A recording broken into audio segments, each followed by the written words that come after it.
Bonsoir tout le monde, j'espère que vous allez bien. On va démarrer le cours. Bon, aujourd'hui, on va parler de nombres complexes. Je pense que vous l'avez déjà fait en classe. Et bon, sûrement, il y aura donc des parties sur la leçon que vous aurez donc des difficultés. Donc, on va essayer de revenir sur ces parties-là, aborder donc la partie, comment déterminer en fait l'argument, lorsqu'on vous donne un nombre complexe élevé à la puissance quelque chose, comment on détermine donc l'argument, le quotient, tout en appliquant donc les propriétés sur les arguments et les modules. Et comment aussi euh, déterminer l'ensemble des points M du plan. Comment faire donc l'identification aussi pour déterminer cosinus d'un angle ou bien sinus d'un angle à partir de la forme algébrique et la forme trigonométrique. Et à la fin aussi, comment résoudre une équation racine énième, donc dans C, sur les nombres complexes. Et pour terminer, on va traiter, Inch'Allah, ces exercices, l'exercice 1, l'exercice 2 et l'exercice 3. Donc, c'est ça. On a tout ça pour aujourd'hui. Donc, sans tarder, on démarre le cours. On démarre le cours maintenant sur les nombres complexes. Très bien. Maintenant, pour les nombres complexes, donc on sait qu'un nombre complexe, c'est un nombre qui a une partie réelle, une partie imaginaire.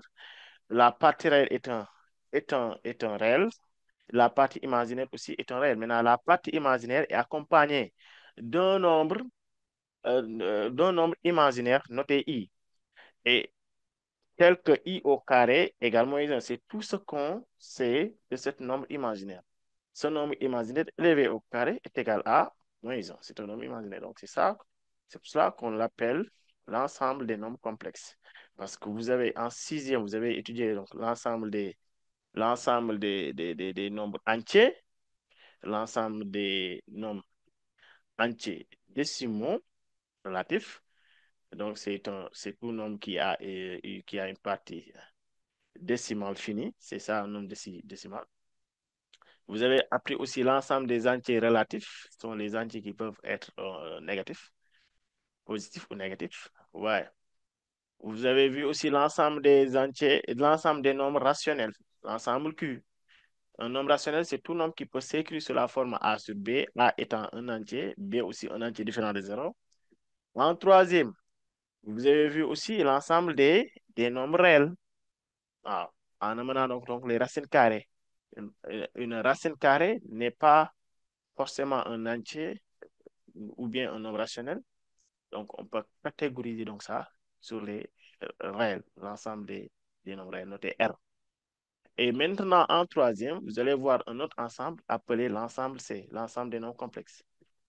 C'est donc ici, ce qu'il faut savoir aussi, c'est que l'ensemble N est inclus dans l'ensemble Z2. L'ensemble Z, c'est l'ensemble des entiers relatifs.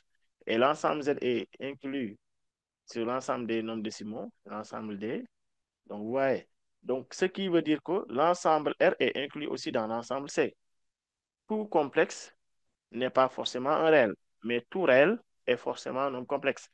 Parce qu'un nombre complexe, ici, vous avez trois formules hein, pour les nombres complexes. La forme algébrique, ici, on va parler de la forme algébrique d'un nombre complexe. La forme algébrique d'un nombre complexe, c'est tout nombre qui peut s'écrire sous la forme z' égale a plus ib. Z égale a plus ib. C'est ça la forme algébrique d'un nombre complexe. Donc, A est appelé quoi? La partie réelle.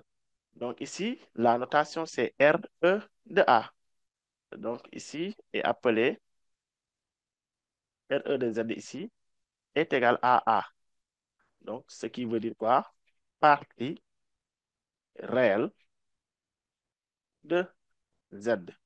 Prime de Z ici, c'est la partie imaginaire de Z. Donc, ici, partie imaginaire, imaginaire de Z. Donc, je sais que vous connaissez tout cela.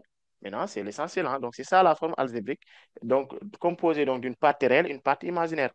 Vous avez aussi la forme la forme trigonométrique. Trigonométrique. La forme trigonométrique donc d'un nombre complexe aussi, c'est l'expression z égale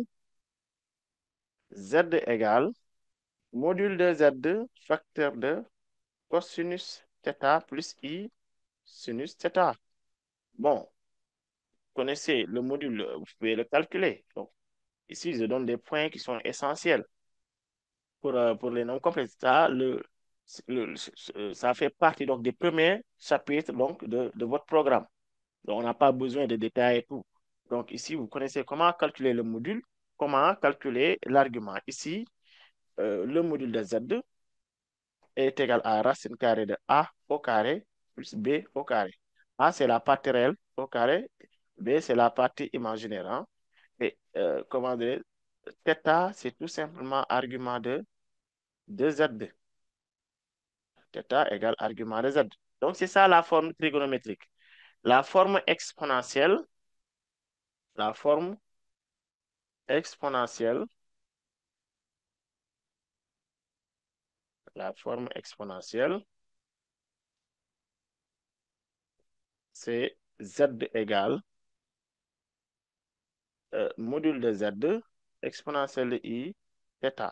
Toujours avec euh, euh, module de z égale à racine carrée de a carré plus b carré et θ est égal à argument de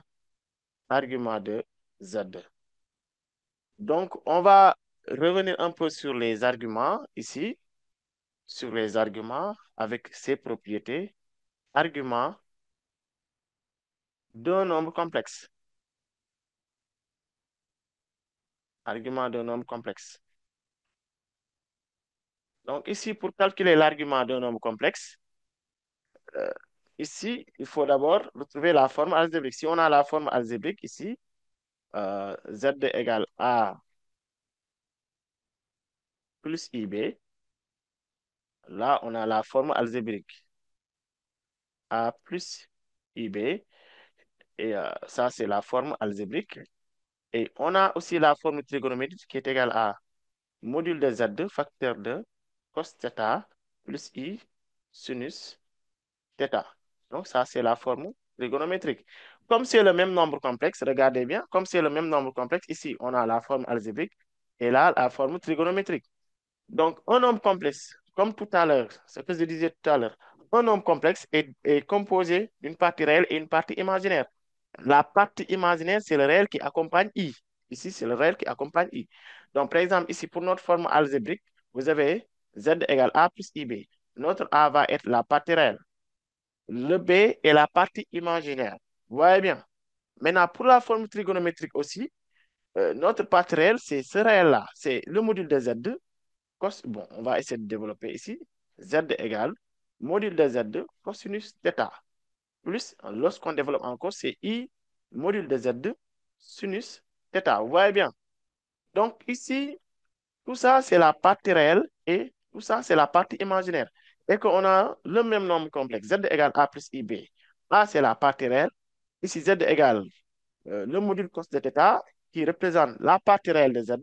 Ce qui veut dire quoi? Par identification, par identification, ce qui veut dire que la partie réelle est égale, pour la forme trigonométrique est égale aussi à la partie réelle pour la forme algébrique. Vous voyez bien? Donc, par identification, je peux dire que le module de Z2, cosinus θ, est égal à A. Je peux dire aussi que la partie imaginaire ici est égale, pour la forme trigonométrique, est égale à la partie imaginaire pour la forme algébrique. Donc, ce qui veut dire que module de Z2, sinus θ, est égal à B.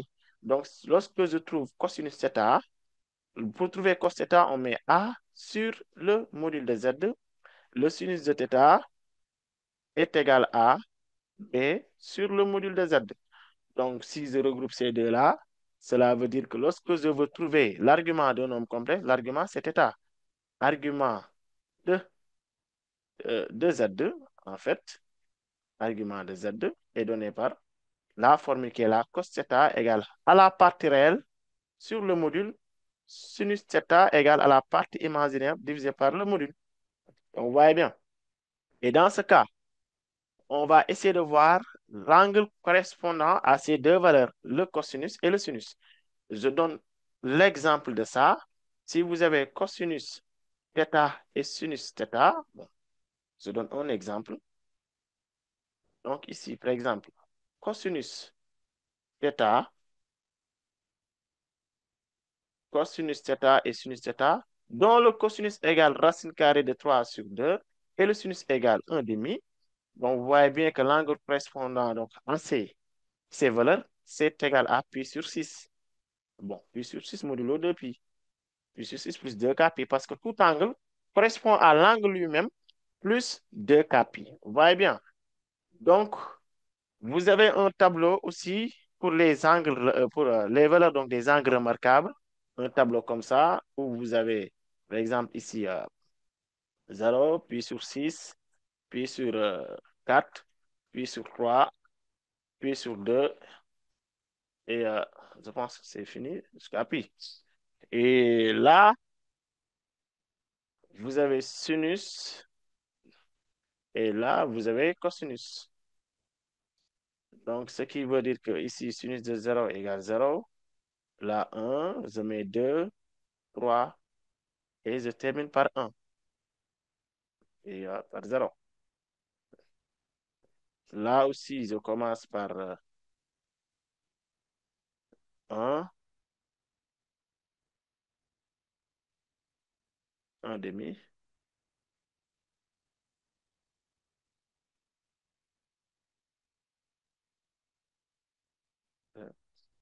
Là, vous avez 0, 1, 2, 3.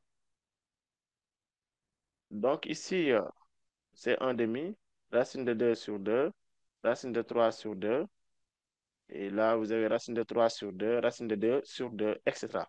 En tout cas, vous avez un tableau de valeurs sur votre leçon. Ça est long à la leçon. Vous avez un tableau de valeurs. Donc, ça va permettre d'identifier donc l'angle lorsque vous avez cos et sinus. Par exemple, ici, cos de θ égale racine de 3 sur 2, sinus θ égale 1 demi. On va essayer de voir c'est quel angle. Cos racine de 3 sur 2, c'est là. Et sinus 1 demi. Et l'angle, c'est pi sur 6. C'est pour cela qu'on donne directement θ égale à pi sur 6.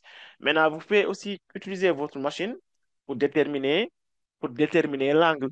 Avec la machine, on peut déterminer aussi l'argument. C'est pour vérifier tout simplement. Vous voyez bien. Donc, et autre chose aussi, lorsque vous avez le cos négatif, le sinus positif, ou bien le sinus positif, cosinus négatif, ou bien les deux négatifs, les deux positifs, ça dépend.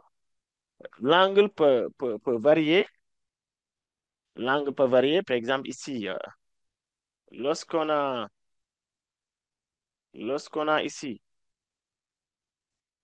cosinus de θ égale sinus de θ, et là, vous avez moins 1 demi, et là, vous avez racine carrée de 3 sur 2. Donc, on doit savoir identifier l'angle. D'abord, je prends l'alpha. L'angle remarquable doit être ici, cos 1 demi, sans le signe négatif, hein, sans le signe moins. Sans le signe moins, j'ai essayé de voir l'angle remarquable. Cosinus θ est égal à 1 demi, sinus θ égale racine de 3 sur 2. Cos θ égale 1 demi, voici 1 demi, oui, ça. Et sinus égale racine carrée de 3 sur 2. Donc, l'angle remarquable, ça doit être pi sur 3. Donc, vous voyez bien. Donc, pi sur 3 et le cosinus est négatif. Je peux me référer donc cercle trigonométrique. Si je prends le cercle trigonométrique, ici, vous avez toujours l'axe des réels, l'axe des im. Donc, lorsqu'on a l'angle remarquable ici, alpha, et là, vous avez moins alpha. Ici, vous êtes sur la partie pi moins alpha, c'est là, et ici, la partie pi plus alpha. Ça, lorsqu'on est ici, le cosinus est positif. Le cos c'est l'axe des abscisses, d'accord? Le sinus, c'est l'axe des ordonnées. Ici, l'axe des abscisses est positif. Le cos est positif. Mais le sinus est négatif. Donc, ici, on est sur la partie où cosinus est positif et sinus est positif. La partie où le cos est négatif et le sinus est positif.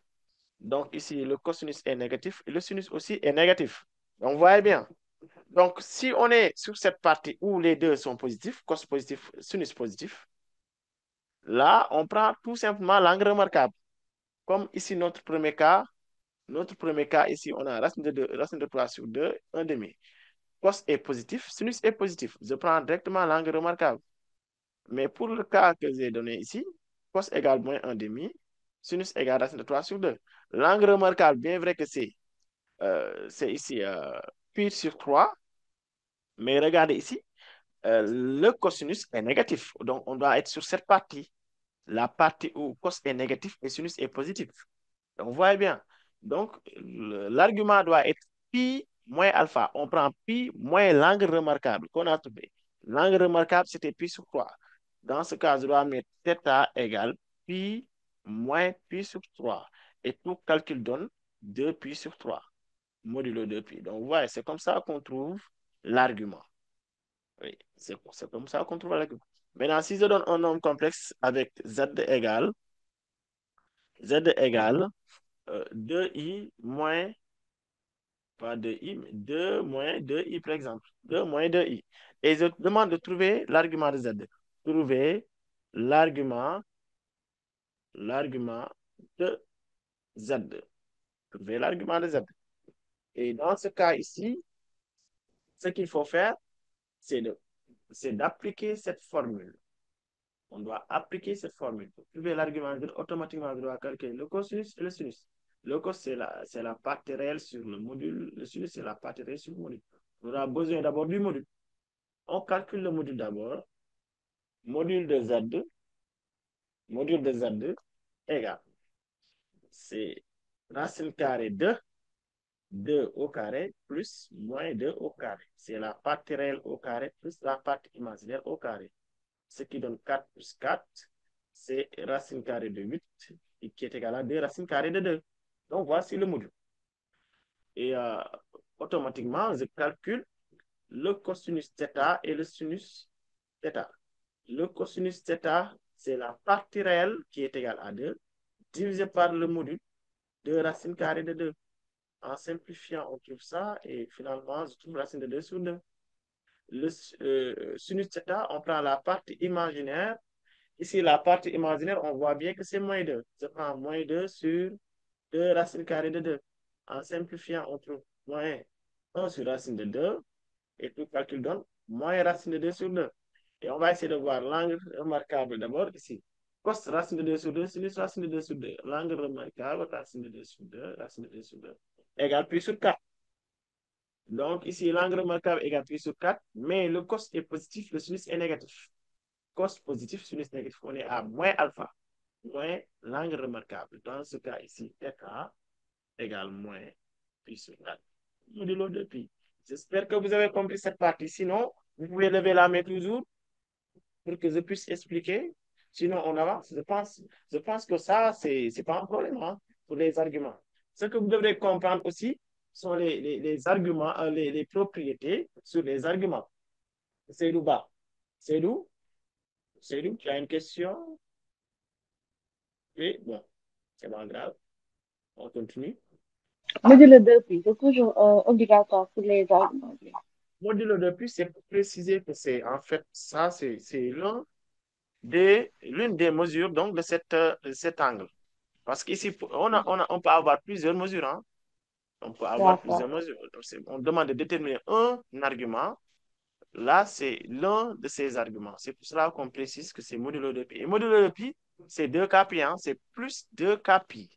C'est ça, modulo de pi. Mm. D'accord? Très D'accord. bien. Très Monsieur, bien. Oui, vas-y. Tu as une question?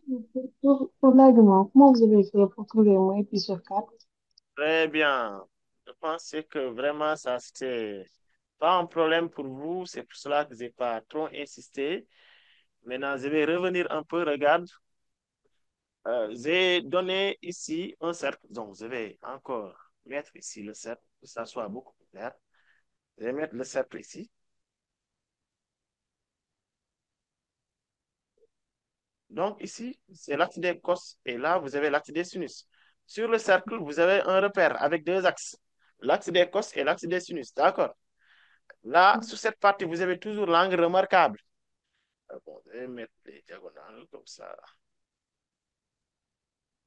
Donc, sur cette partie, vous avez toujours l'angle remarquable. Et sur cette partie, vous avez moins l'angle remarquable.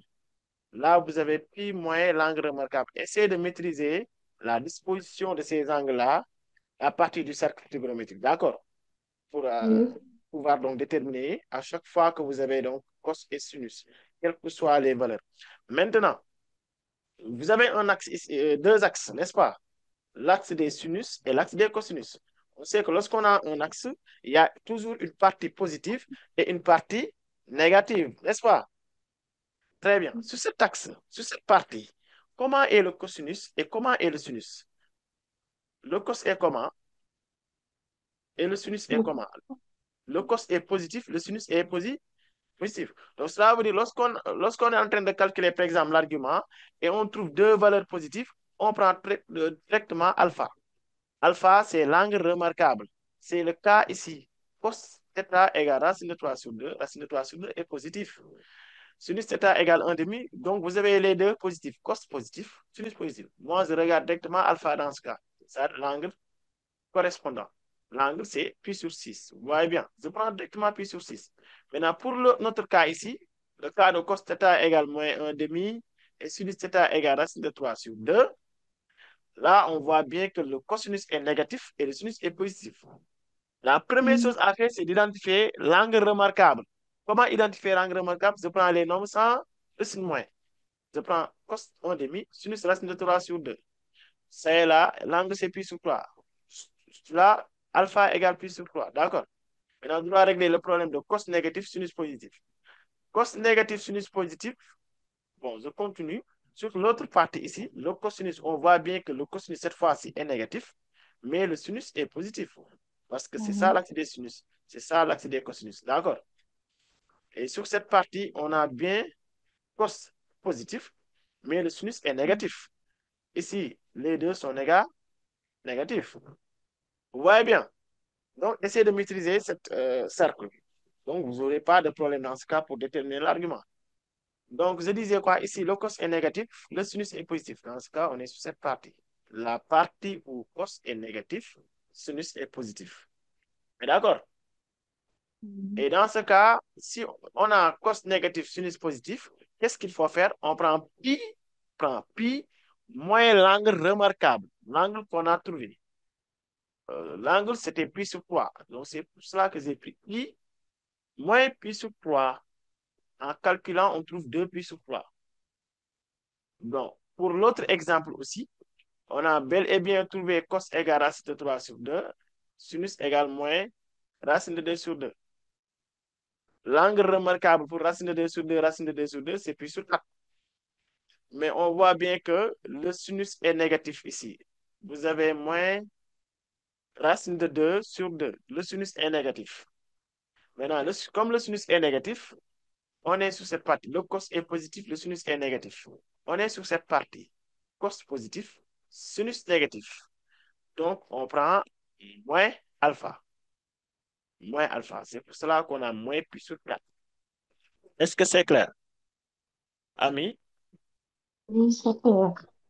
c'est clair. Oui, j'ai compris. Très bien. Habib, Habib, vas-y. Et tu as une question. Non, non, j'ai compris. Tu as compris. Très bien. Amina Wilan. Amina Wilan, allez-y. Oui, depuis le début, j'ai dit. Très bien, oui, très bien. Je vais remonter encore dans ce cas.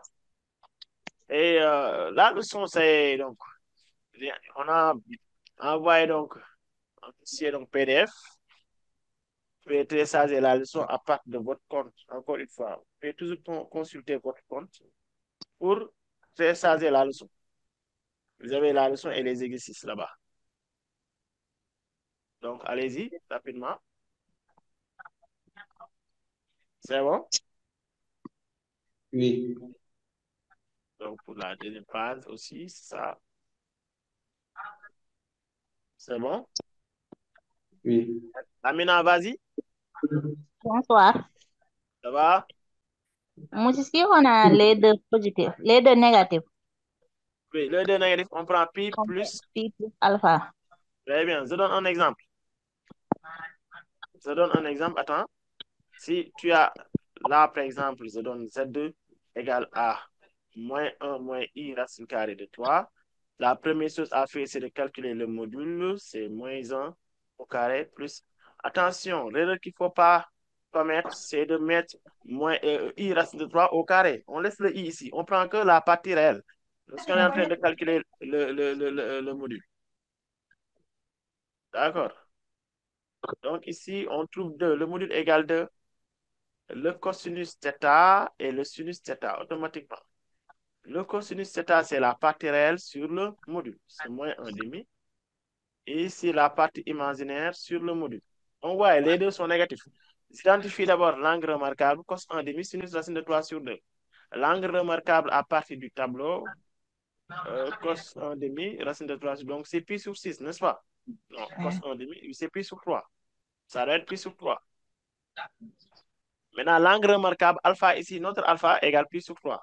Mais θ, ça devrait être quoi? Puisque les deux sont négatifs. Amina, Oui, c'est oui, comment pi trouver plus θ? alpha. Pi C'est plus alpha. Plus pi alpha. plus alpha. Très bien, pi plus pi sur 3. Et on trouve 4 pi 4 sur pi. 3.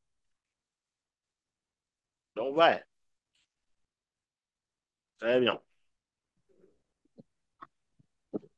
C'est ça? Pas d'autres questions? Moussa, allô? Je prends une seule question, après on continue. Moussa, allez-y. Allô? Monsieur, j'ai pas de question, j'ai tout compris. Tu as tout compris. Très bien, on continue alors. Maintenant, euh, oui, tu as tout compris. Très bien, on continue alors. Donc, je donne les propriétés. Bon, avant les propriétés, je vais faire donc quelques remarques. Notez bien, notez bien.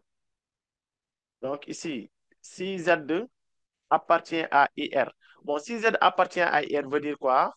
Z est imaginaire pur. Z est imaginaire pur.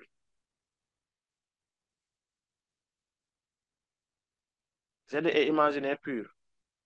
Ça signifie que Z est imaginaire pur.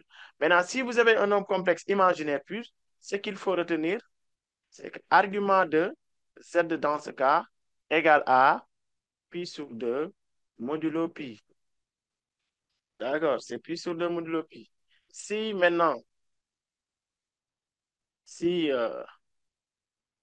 Z appartient à R, si Z est un réel, c'est-à-dire Z est un réel. Z est réel. Dans ce cas, ce qu'il faut retenir, c'est que l'argument de Z égale 0 modulo pi. Bon, si je mets modulo pi, cela veut dire que l'angle peut changer. À chaque fois, on peut ajouter pi ou bien enlever pi. Donc, je donne un exemple ici. Je donne un exemple. Donc, si on a Z égale 2i. Donc, ce nombre complexe, vous voyez bien que ce nombre complexe est imaginaire pur. Un nombre imaginaire pur, c'est un nombre complexe dont sa partie réelle est égale à 0.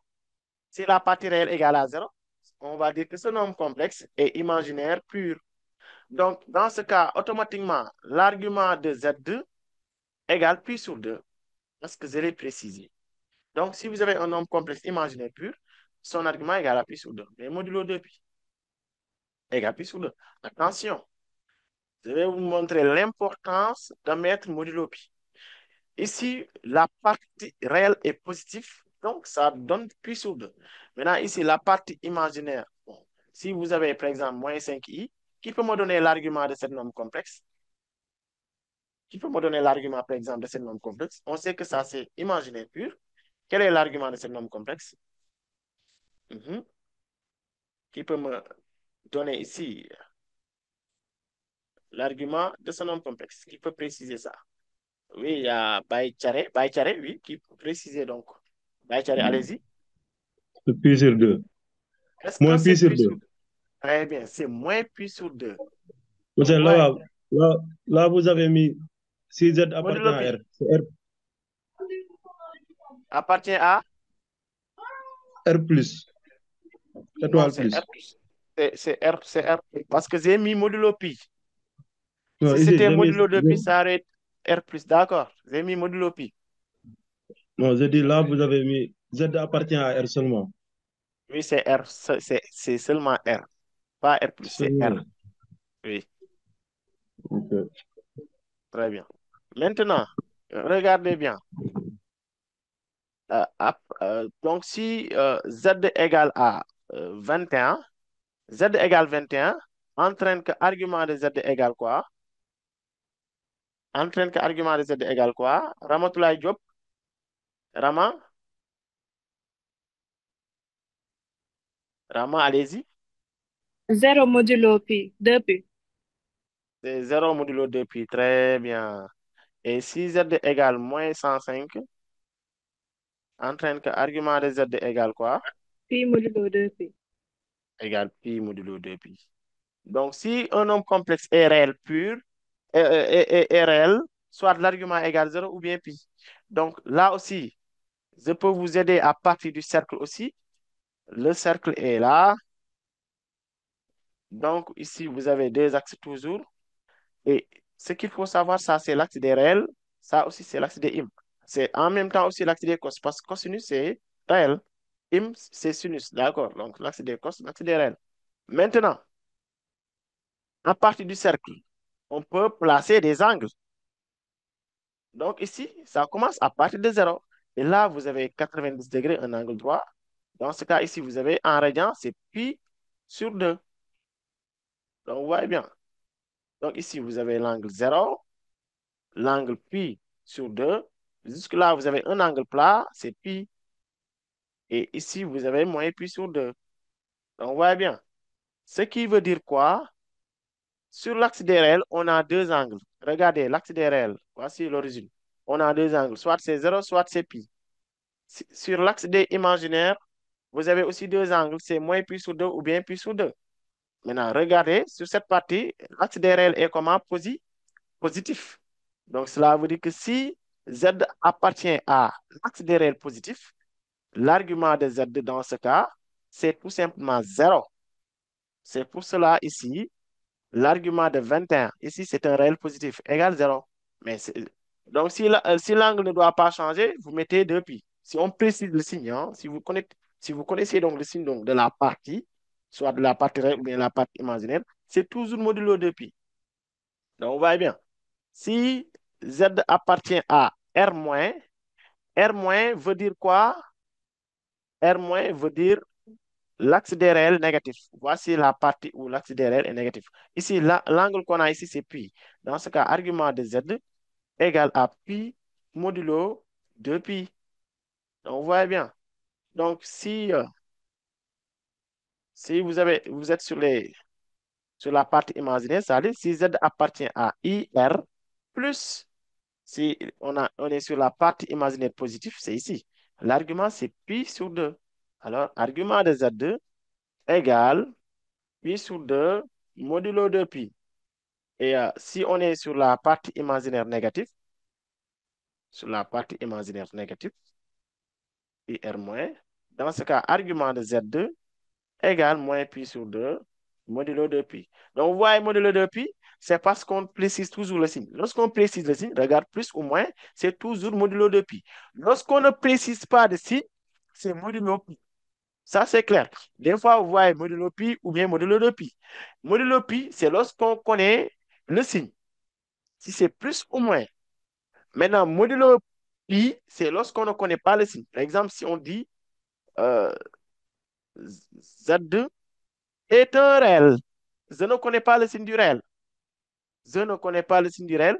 Dans ce cas, je vais dire que argument de Z égale 0 modulo pi. Au lieu de mettre 0 modulo de pi, je mets 0 modulo de pi. Ou bien je mets pi modulo pi. Parce que pour réel, soit on a 0, soit on a pi.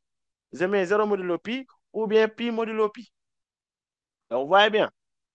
De la même façon, si on me parle de Z imaginaire pur, je ne sais pas si la partie imaginaire est positive ou négative. Je mets argument de Z égale. Ici, pour la partie imaginaire, soit c'est pi sur 2, soit c'est moins pi sur 2.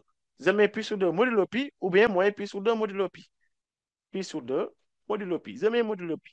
Donc, modulo pi, c'est lorsqu'on ne précise pas le signe. Donc, vous voyez bien, modulo de pi, c'est lorsqu'on précise le signe. Vous comprenez? On verra ça après sur la partie ensemble des points M du plan. Lorsqu'on demande de déterminer l'ensemble des points M du plan tels que le nombre complexe soit imaginaire, soit réel, etc. On verra avec ça, Inch'Allah. Maintenant, propriété sur les arguments. Propriété.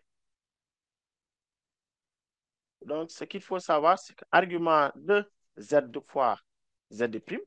Et là, vous avez aussi les mêmes propriétés que la fonction logarithme. Les mêmes propriétés que ln. Ln de a fois b, c'est ln de a plus ln de b. Ln de a sur b, c'est ln de a moins ln de b. Ln de a à la puissance n, c'est n ln de a. En fait, vous avez les mêmes propriétés pour les arguments aussi. Les mêmes propriétés. Oui, si vous avez une question, Ramatoulaye Diop. Ramatoulaye Diop, Monsieur, oui.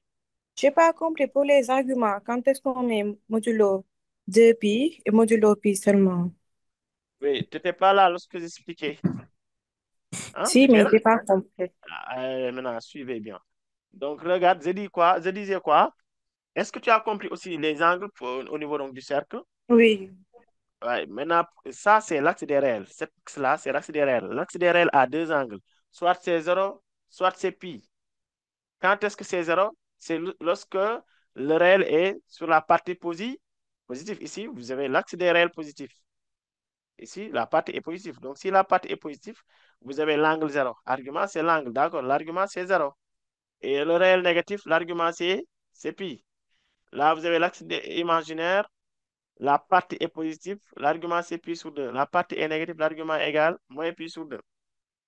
Maintenant, quand est-ce qu'il faut appliquer modulo de pi ou bien modulo pi?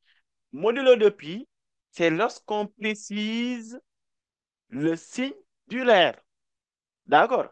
Lorsqu'on dit que c'est un réel positif ou bien un réel négatif.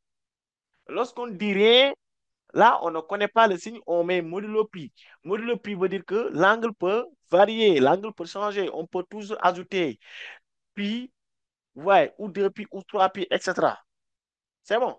Donc, modulo pi, sans tout, il y a deux possibilités. Soit l'angle est là, soit l'angle est de l'autre côté. Maintenant, si on met modulo de pi, c'est parce que l'angle ne peut pas varier. L'angle ne peut pas changer. Par exemple, ici, le réel est positif. Ici, pour le réel positif, l'angle ne peut être que 0. Vous voyez bien. Parce que sur la partie où l'axe des réels est positif, on a un seul angle ici et c'est 0. D'accord? Et là où le réel est négatif, on a un seul angle aussi, c'est 0. Donc, si on dit que le réel est positif, il faut mettre 0 modulo 2pi pour bloquer tout. Vous voyez bien, si on met un modulo de pi, ça veut dire que l'angle ne peut pas varier. On a 0, forcément 0. Donc ici, le réel est positif, on met 0 modulo de pi. Maintenant, si on met modulo pi, cela veut dire que l'angle peut changer. Si c'est un réel seulement, si je dis que donc Z est un réel. Pour un réel, c'est aléatoire. On peut avoir un angle 0 ou bien un angle pi, parce que l'axe des réels a deux angles. Ouais. Donc, si on met modulo pi, c'est parce qu'on n'a pas précisé le signe. Regardez ici. Si Z appartient à R, est-ce que j'ai mis R plus ou R moins? Non, je n'ai pas mis R plus ou R moins. J'ai seulement précisé que c'est un réel. Comme je n'ai pas précisé le signe du réel, je mets modulo pi. Bon, je prends 0 modulo pi ou bien pi modulo pi. Si vous mettez pi modulo pi, c'est bon. Parce que l'angle soit c'est 0, soit c'est pi. Là aussi, Z est imaginaire. Je n'ai pas dit que la partie imaginaire est positive ou négative. Je n'ai pas précisé. Je mets modulo pi. D'accord? Très souvent, vous avez des problèmes même sur l'ensemble des points M du plan. Pour déterminer l'ensemble des points M du plan, vous avez. Parce que ce sont des détails qu'il ne faut pas négliger. Oui. Donc, c'est ça. Est-ce que c'est bon maintenant? Est-ce que c'est bon? C'était quel élève même? C'était qui? Ramatoulaye. Je pense que c'était Ramatoulaye, oui. Ramatoulaye, est-ce que maintenant le problème est réglé? Pour modulo pi, modulo de pi. oui, monsieur, merci. Tu as compris? Oui. Très, très bien, alors. Donc, on peut continuer alors. Donc, sur les propriétés, je disais quoi? On a les mêmes propriétés que Ln. Ça, c'est dans ce cas argument de Z plus argument de Z prime. Et ici, si vous avez argument de Z divisé par Z prime, c'est argument de Z moins argument de Z prime. Argument de comment dire, Z à la puissance N égale N fois argument de Z. Ouais, bien. Des fois, on peut vous demander d'écrire, de développer ça, par exemple. Développer racine de 3 plus 1 à la puissance 5. Là, on peut passer par, ou bien à la puissance 6, à la puissance 14, à la puissance élevée. Je peux même mettre à la puissance 10, hein, ou bien à la puissance 11. Ça dépend. On voit bien. Et dans ce cas, il va falloir passer par la forme trigonométrique pour pouvoir donc déterminer l'expression développée. On peut passer par la forme trigonométrique ou bien la forme qu'on appelle moivre. Parce que moivre nous dit quoi? Moivre dit que cosinus θ plus i sinus θ à la puissance n égale cosinus n fois θ plus i sinus n fois θ. On développe l'exposant donc sur les angles. On multiplie l'exposant par θ. Donc, vous voyez bien. Donc, pour développer ça, ici, vous avez i, hein? Racine de 3 plus i. Racine de 3 plus i. Première chose à faire, pour racine de 3 plus i, à la puissance 10, première chose à faire, c'est de calculer le module et l'argument pour donner sa forme trigonométrique. Le module de racine de 3 plus i égale racine carrée de 3 plus 1 qui donne 2. Et maintenant, pour racine de 3 plus i, module de racine de 3 plus i à la puissance 10, on met 2 à la puissance 10. Donc, ouais. Et 2 à la puissance 10 donne tout simplement 1024. Donc, le module, on trouve 1024. Donc, le module, ce n'est pas un problème. Vous avez à la puissance quelque chose, prenez le module élevé à la puissance n. Donc, pour l'argument de racine de 3 plus i, l'argument de racine de 3 plus i, je calcule le cosinus θ et le sinus θ, comme d'habitude.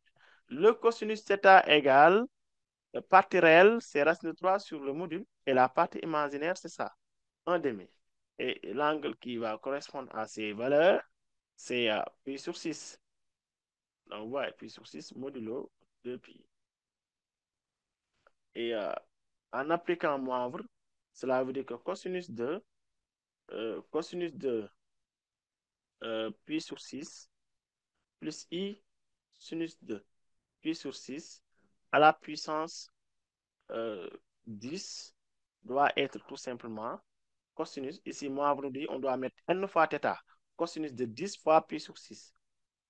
10 pi sur 6 plus i sinus de 10 pi divisé par 6. Donc, avec la calculatrice, si vous calculez directement, vous trouverez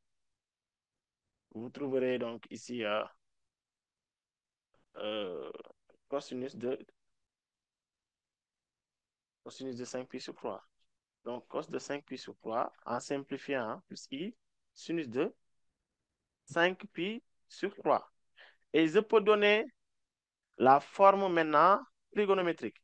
La forme trigonométrique, racine de 3 plus i à la puissance 10, c'est tout simplement le module.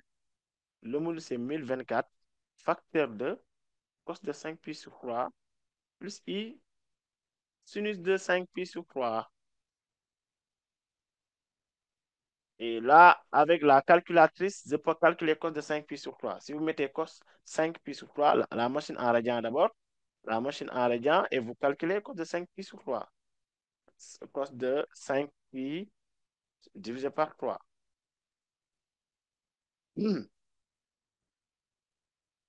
Donc, on trouve 1 demi. Si c'est 1 demi, plus i sinus de 5 pi sur 3. sinus de 5 pi sur 3 égale racine de 3 moins racine de 3 sur 2.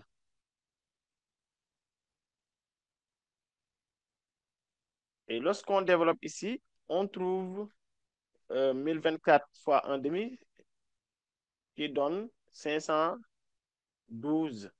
Et là, vous avez aussi 512 racine de 3. 512 racine de 3i. Donc, voici le développement de tout ça à la puissance 10. Même si c'est à la puissance 2025, on passe par la méthode, par la même méthode pour trouver. Oui. Est-ce qu'il y a des questions? Est-ce qu'il y a des questions? Rabiatou Sané? Rabiatou? Rabiatou? Oui, Vas-y, tu as une oui. question? Monsieur, d'où Oui. vient de 1024? J'étais un peu perdue là. 1024. Maintenant, on est en train de calculer le module de ça à la puissance 10. Vous voyez bien? Pour développer ça, en donnant donc sa forme trigonométrique, je peux retrouver encore sa forme algébrique. Regardez, je calcule d'abord le module de racine de 3 plus i. Voici le module de racine de 3 plus i. C'est 2. N'est-ce pas? Rabiatou, tu es Oui, là? oui, oui. Très bien. Maintenant, j'ai déjà calculé le module de racine de 3 plus i. Je n'ai pas encore élevé. Hein? Je reste ici l'exposant. Après avoir calculé le module, je prends le résultat trouvé élevé à la puissance 10. Le module, c'est comme ça. On peut fonctionner comme ça avec le module. Le module n'a pas de problème. Si on avait produit de deux nombres complexes, je calcule le produit des deux modules. Si j'ai un module élevé à la puissance quelque chose, un nombre complexe à la puissance quelque chose, je prends le module de ce nombre complexe élevé à la puissance quelque chose. Donc, on avait le nombre complexe racine de 3 plus i élevé à la puissance 10. Si je veux trouver le module, je calcule d'abord le module de racine de 3 plus i, je trouve 2, et je prends ces deux-là élevé à la puissance 10. C'est ce qui donne 1024. D'accord. D'accord? Oui, oui. Très bien. Le module de ça donne 1024. Merci. Et c'est ça. Donc, vous voyez bien. Et maintenant, ça reste l'argument de tout ça. Oui. Après avoir calculé l'argument, je passe par l'argument de racine de 3 plus i. Donc, vous voyez bien. L'argument de racine de 3 plus i égale à pi sur 6. Maintenant, je passe par moivre en appliquant cette formule. Cette formule, je vais réécrire donc cette formule, que ça soit visible. Donc ici, moivre nous dit cosinus θ plus i sinus θ élevé à la puissance n. On met tout simplement cosinus de n fois θ. L'angle devient n fois θ plus i sinus de n fois θ. Voici l'angle. D'accord? Maintenant, après avoir calculé seulement l'argument de racine de 3 plus i, ce qui donne pi sur 6, on passe par moivre. Je prends la forme cos de pi sur 6 plus i sinus de pi sur 6 à la puissance 10. Vous voyez bien?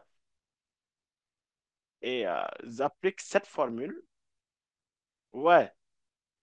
Je mets 10 pi sur 6, 10 pi sur 6, cos de 10 pi sur 6, plus i sinus de 10 pi divisé par 6. Et qu'est-ce qu'on trouve ici en simplifiant par 2? 5 pi sur 3 plus i sinus de 5 pi sur 3. Et la forme trigonométrique maintenant de ça devient, donc vous voyez bien, devient le module. Le module, c'est ce qu'on avait trouvé ici. Et cosinus de l'argument ici, pour l'argument, c'est 5 pi sur 3. Donc, en calculant cos de 5 pi sur 6, est-ce que vous savez comment calculer à partir de votre machine cos de 5 pi sur 3? Ce n'est pas compliqué. On met cos 5 pi sur 3.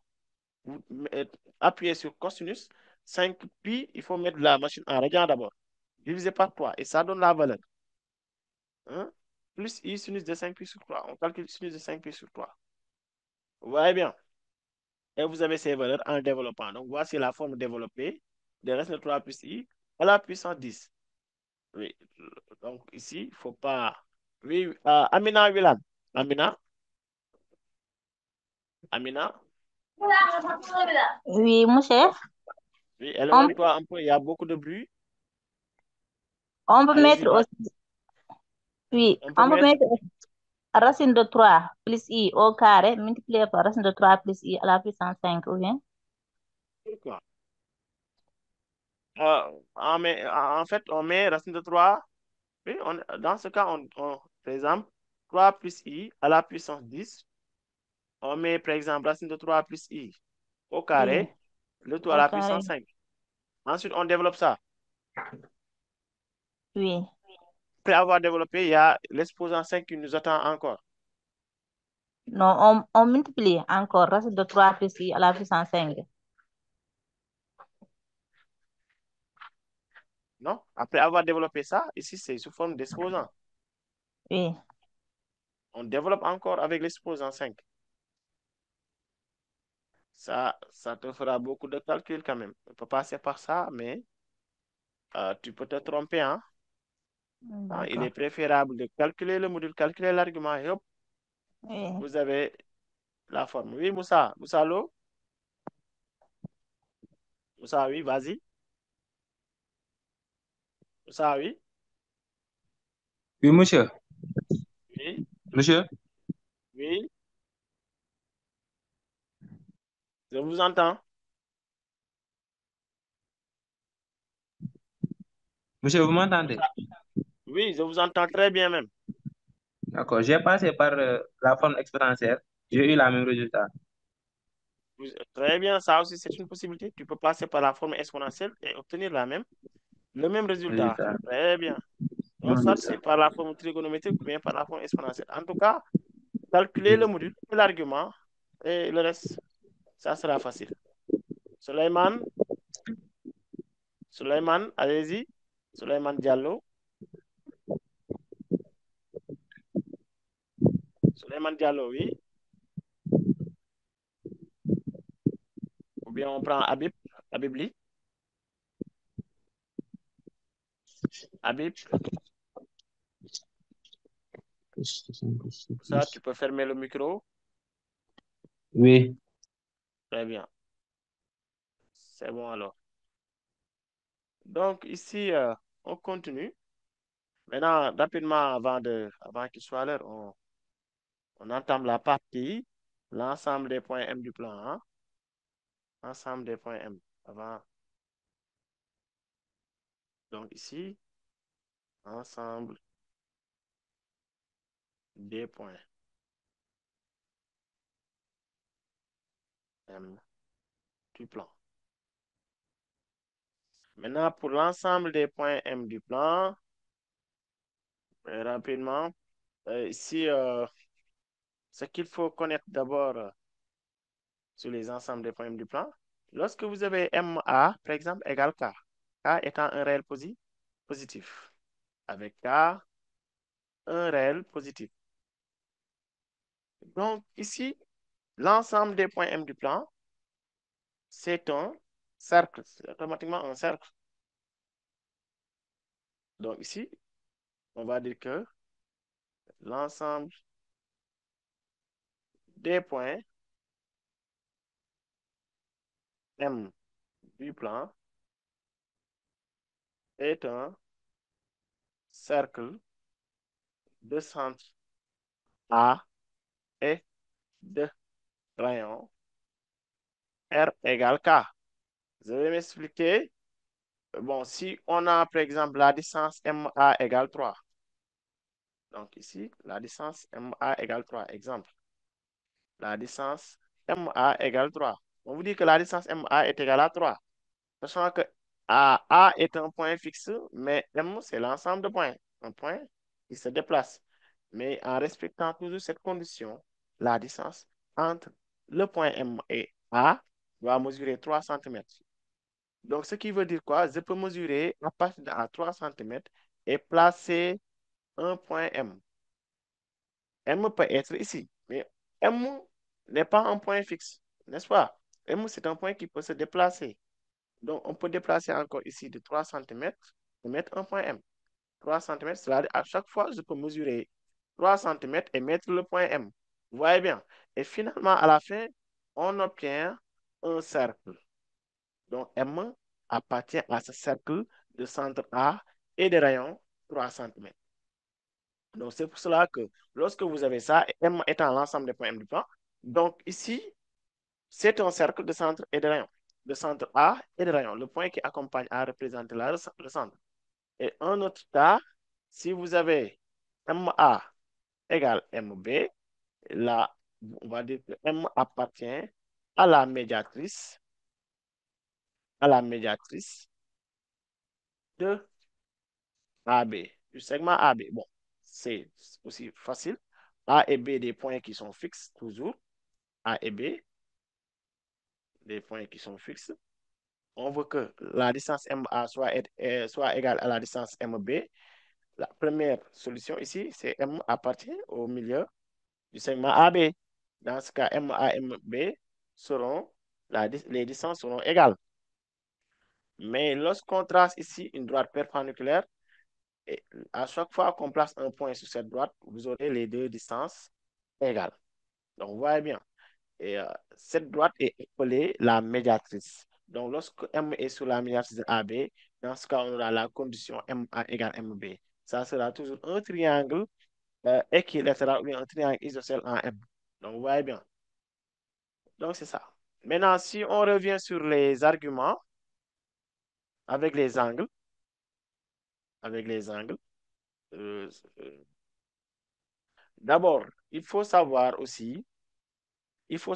interpréter aussi le module et l'angle.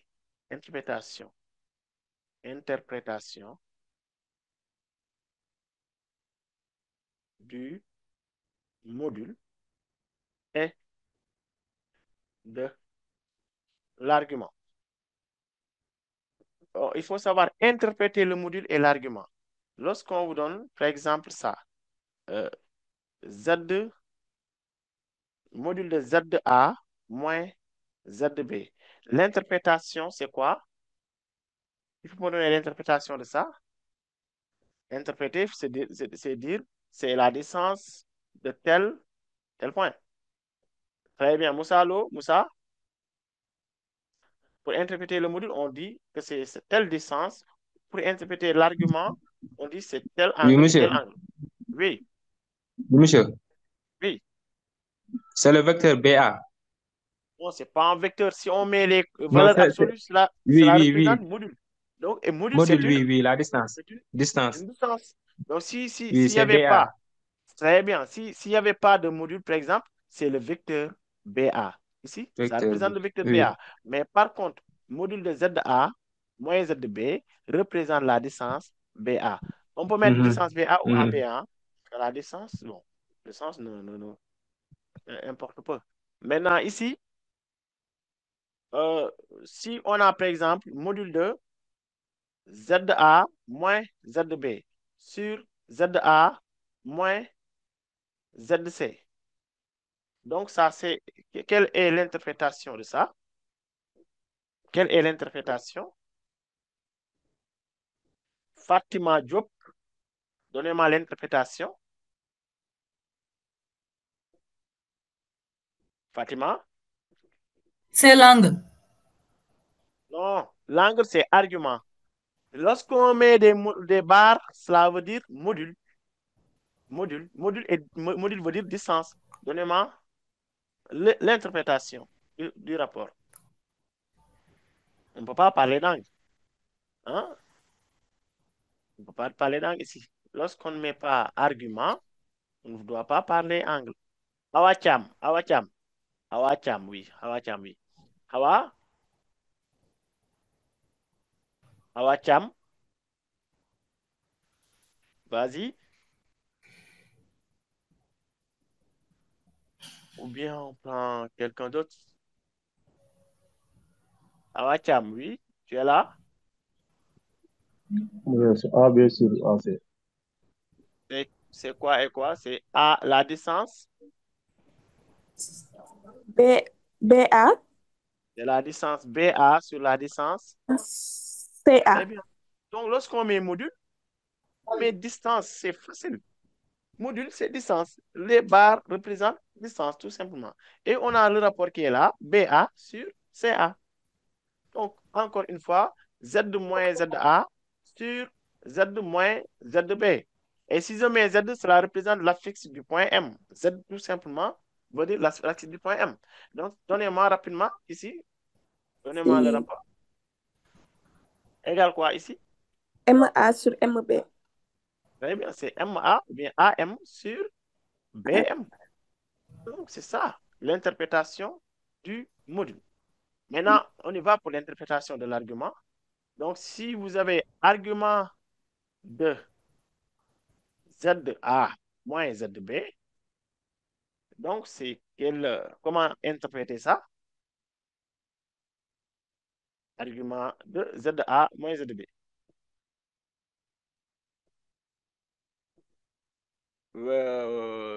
Ramatoulaye Diop. Ramatoulaye, argument de ZA moins ZB. C'est l'angle AB. C'est l'angle AB, mais bon, c'est pas seulement l'angle AB, c'est l'angle formé entre le vecteur U et AB. Parce que tu es dans un repère OUV, comme dans le repère OUJ, d'accord? C'est l'angle U. S'il n'y a pas de dénominateur, il faut mettre U. S'il n'y a pas de dénominateur, on met U et cet vecteur. Bon, c'est le vecteur BA. Hein? Z de B moins Z de A, c'est comme si on avait X de B moins X de A. Donc, c'est le vecteur BA. Donc, ce qui veut dire quoi? Si on a, comment dirais-je, argument de ZA moins ZB sur ZA moins ZC. Comment interpréter ça? Comment interpréter ça? Ou bien Aïda Mendiaye, allez-y. Aïda Mendiaye. C'est l'angle formé par CA et BA. Très bien. Donc, lorsqu'on vous donne un rapport, on commence toujours par le dénominateur. Et on va dire que c'est l'angle formé entre... Donc, le dénominateur, vous avez le vecteur CA. ZA moins ZC, c'est le vecteur CA. C'est CA, BA. Le numérateur, vous avez le vecteur BA. Bon, l'angle, bon, il faut mettre toujours le modulo 2pi. Hein? C'est bon, c'est le vecteur CA, BA. Et dernier cas, Z moins ZB sur Z moins ZA. L'angle formé entre ces deux vecteurs, oui. L'angle formé entre Z moins ZB sur Z moins ZA. Ami Collé Diouf. MAMB modulo 2pi. Très bien, c'est le vecteur formé entre... Vecteur MA. Non, pas MA. Regardez bien. Au dénominateur, vous avez Z moins ZA. On commence ici à partir de... Oui. C'est AM. BM, ça ce sont les vecteurs AM, BM, hein? AM, BM, modulo 2pi. C'est comme ça qu'on interprète donc le mot et l'arbre. Donc, dans un exercice, lorsqu'on vous demande d'interpréter géométriquement le module et l'argument, c'est ça qu'il faut faire. C'est fini. Oui, c'est ça qu'il faut faire. Maintenant, avec l'ensemble, on continue avec toujours l'ensemble des points M du plan. L'ensemble des points M du plan. Si vous avez l'angle formé entre MA, MB égale 0 modulo pi,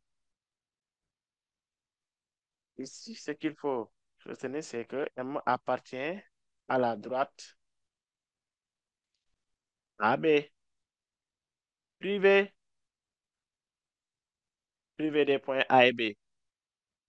Maintenant, regardez bien, on va illustrer ça pour que vous puissiez mieux comprendre. Regardez, on dit que, bon, si l'angle égale 0 ou pi, vous avez toujours l'alignement des points. L'angle égale 0 ou bien pi, vous avez l'alignement des points. Là, on a un point A et le point B. Donc, vous voyez bien.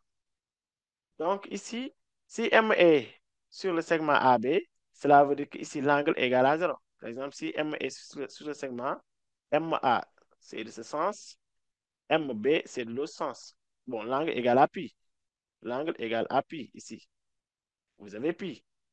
Et si M est sur l'autre demi-droite, si M est sur cette demi-droite, donc MA, c'est de ce sens. MB aussi, même sens. Dans ce cas, l'angle est égal à 0.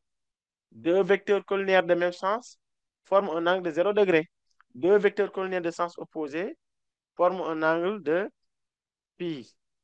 Donc, si M est ici, MA, MB, c'est toujours le même sens. Dans ce cas, vous aurez 0 degré. Donc, sur les demi-droites, vous avez 0 degré. Sur le segment AB, vous avez pi. Donc, si on vous dit que l'angle formé entre ces deux vecteurs égale 0 modulo pi, égale 0 modulo pi. Voyez modulo pi. Qu'est-ce que je disais à propos de modulo pi? Modulo pi veut dire quoi? On peut changer l'angle. L'angle peut varier. Ici, 0 modulo pi, l'angle peut être 0 ou bien pi. L'angle peut être 0 ou bien pi. Cela veut dire que M peut être sur cette position ou bien sur cette position. À la fin, ça prend toute la droite AB, mais sauf le point A et le point B. M ne peut pas être sur le point A et le point B. D'accord?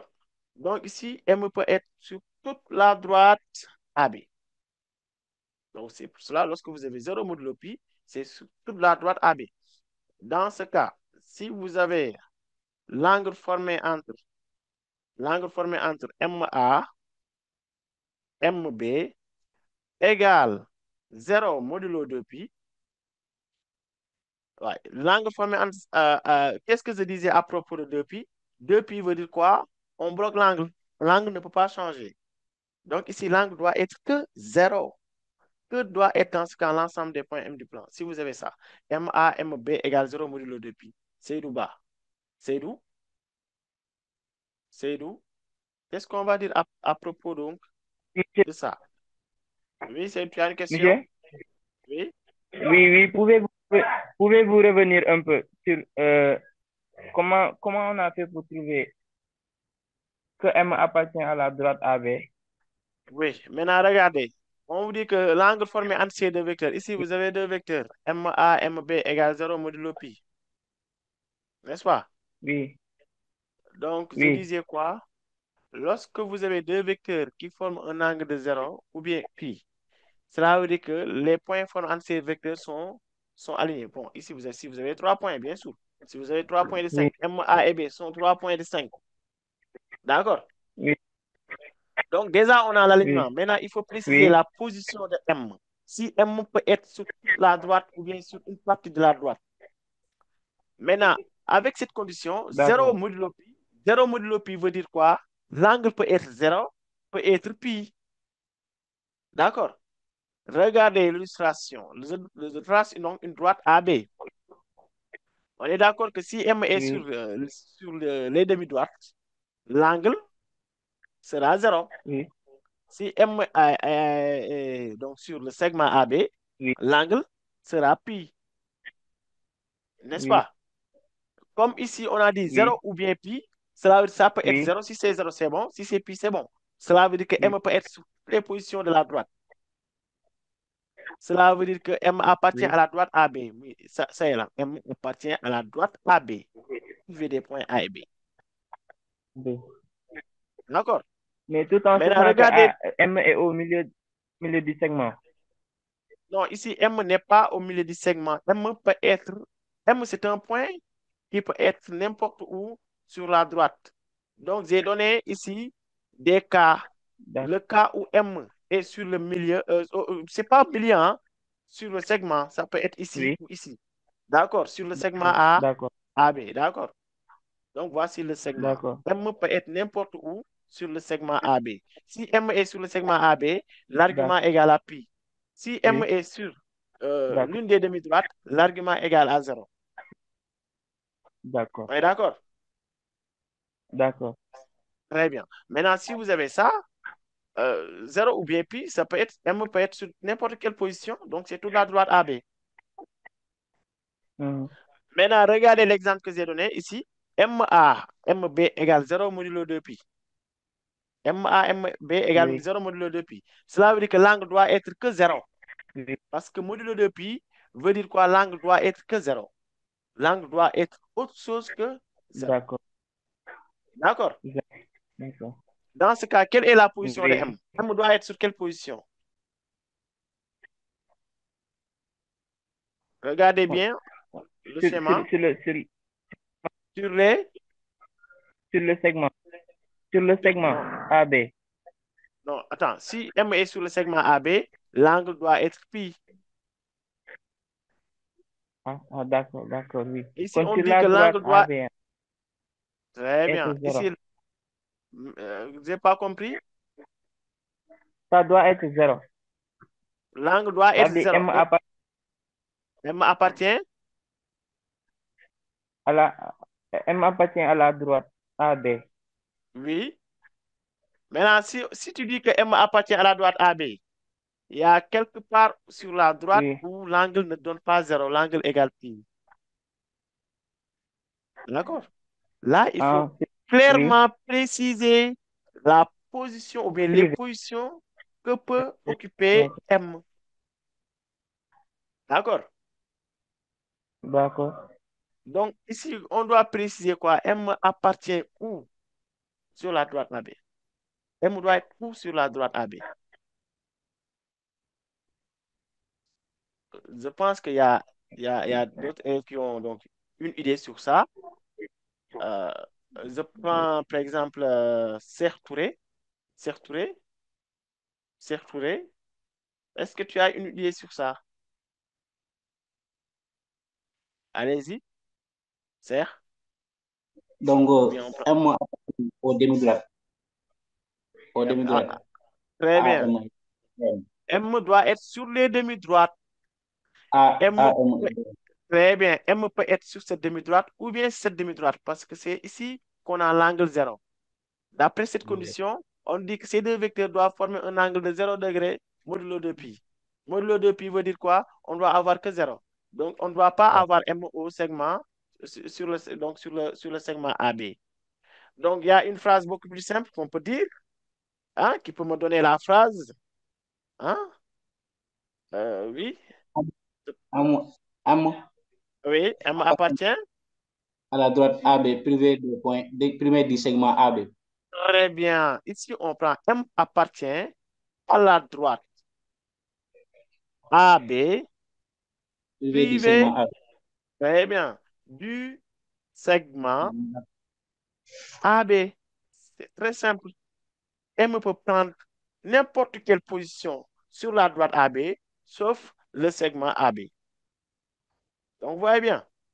Donc, si vous avez bien compris, est-ce que vous pouvez me donner le cas où on a MA vecteur, MB vecteur égale pi modulo 2pi. Il peut me donner ici l'ensemble des points M du plan. Cette fois-ci, c'est toujours modulo 2pi. Cela veut dire que l'angle doit être que pi. Donc, qui peut me donner l'ensemble des points M du plan? Aïssatou Diaga Diop. Aïssatou Diaga. Aïssatou, ou bien, bon, elle est partie. On prend une autre, ou bien une autre. Euh, Ramatoulaye Diop. Ramatoulaye, allez-y. Est-ce que tu peux me donner ici l'ensemble des points M du plan? Qu'est-ce qu'on va dire? M appartient à quel endroit? M appartient Oui, au segment AB, privé de la droite AB. très bien. Si tu dis au segment, ça veut tout dire, hein? Le segment a des limites, hein? Le segment est bien délimité. Donc ici, M appartient au segment AB parce que c'est au niveau donc, du segment qu'on a l'angle Q. Donc, vous voyez bien, c'est au D'accord, niveau donc c'est pas la peine de dire privé de AB. donc on prive les points A et B, mais pas à la droite. Oui, D'accord? Ici, d'accord. M appartient au segment AB privé des points A et B. Donc, vous voyez, je reprends encore une fois. Je reprends encore une fois.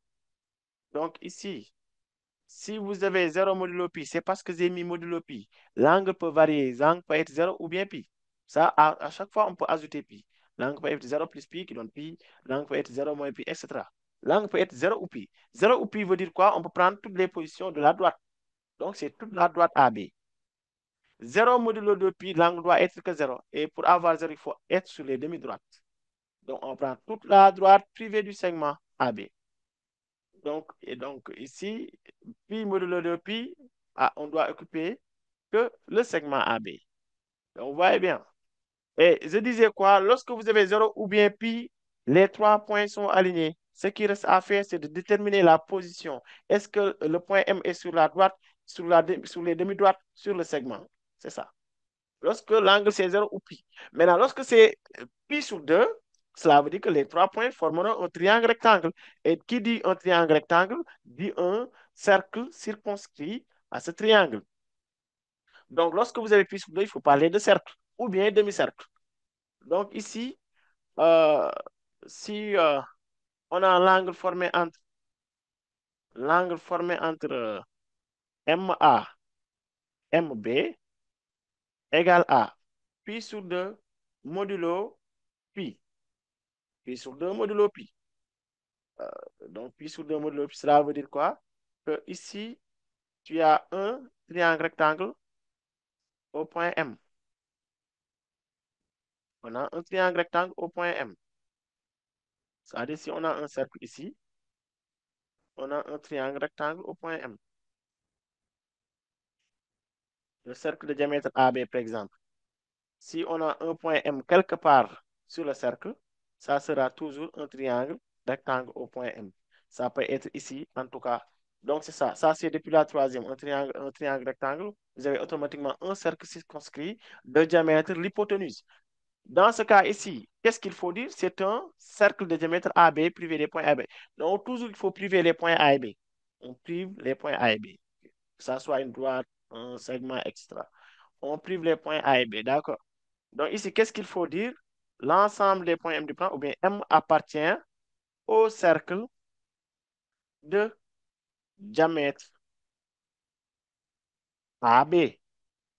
Pourquoi on parle de cercle? Parce qu'ici, on a pi sur 2 modulo pi.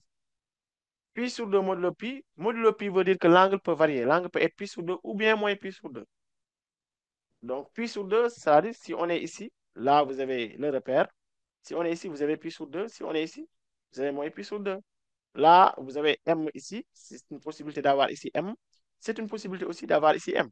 À la fin, on obtient tout le cercle de diamètre AB. Maintenant, si c'était modulo pi sur 2, cela veut dire quoi? Qu'on ne peut pas occuper tout le cercle. Donc, on prend que l'un des demi-cercles.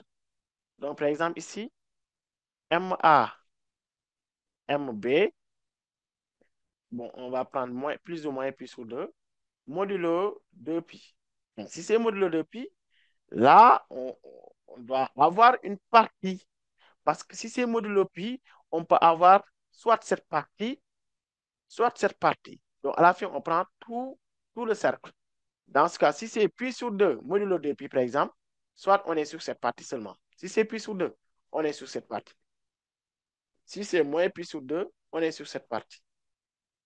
Donc, ici, on va parler que d'un demi-cercle. Ici, M appartient à l'un des demi-cercles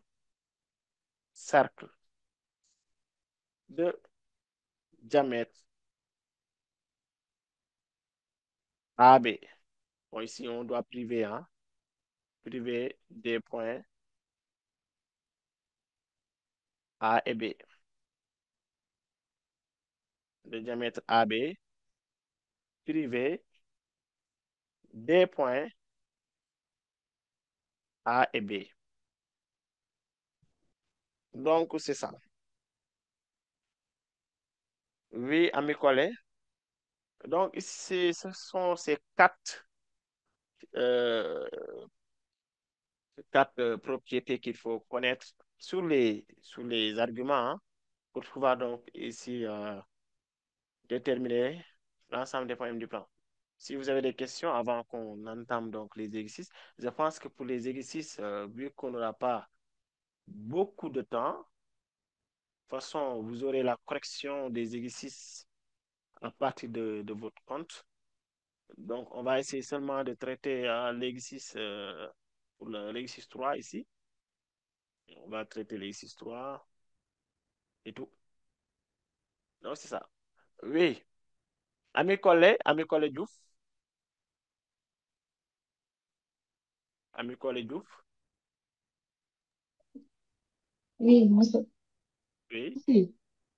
oui, M avec elle, M avec elle, égale plus ou moins un pi, pi sur le 2 pi. oui. On s'est dit ici, on devait priver du segment On devait, AB. on devait, M appartient à l'un des demi-cercles de diamètre oui, AB privé du segment AB. oui. Au lieu des points. Au lieu, Privé du segment AB au lieu des points A et B. pourquoi on prive le segment AB? M ne doit pas même figurer donc sur le segment AB. M doit être sur le cercle, bien demi-cercle. Pas besoin de mettre privé du segment. On prive seulement les points A et B. Voici le segment A et B, c'est le diamètre.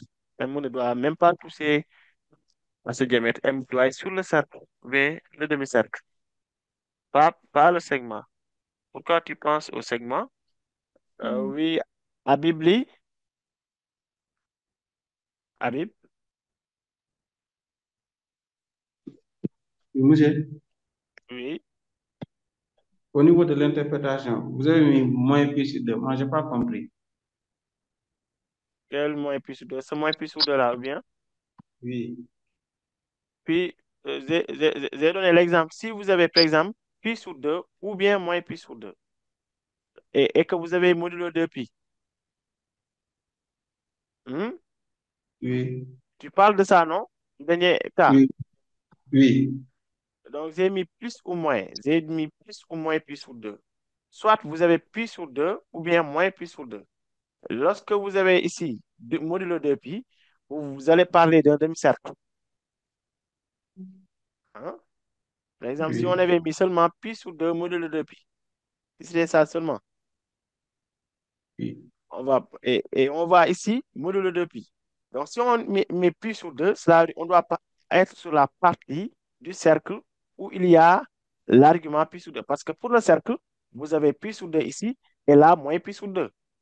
Et lorsqu'on dit que ça doit être pi sur 2, modulo de pi veut dire quoi? On doit avoir pi sur 2.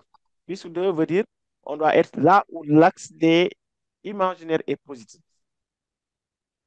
Et dans ce cas, on doit rester sur cette partie, sur cette demi-cercle.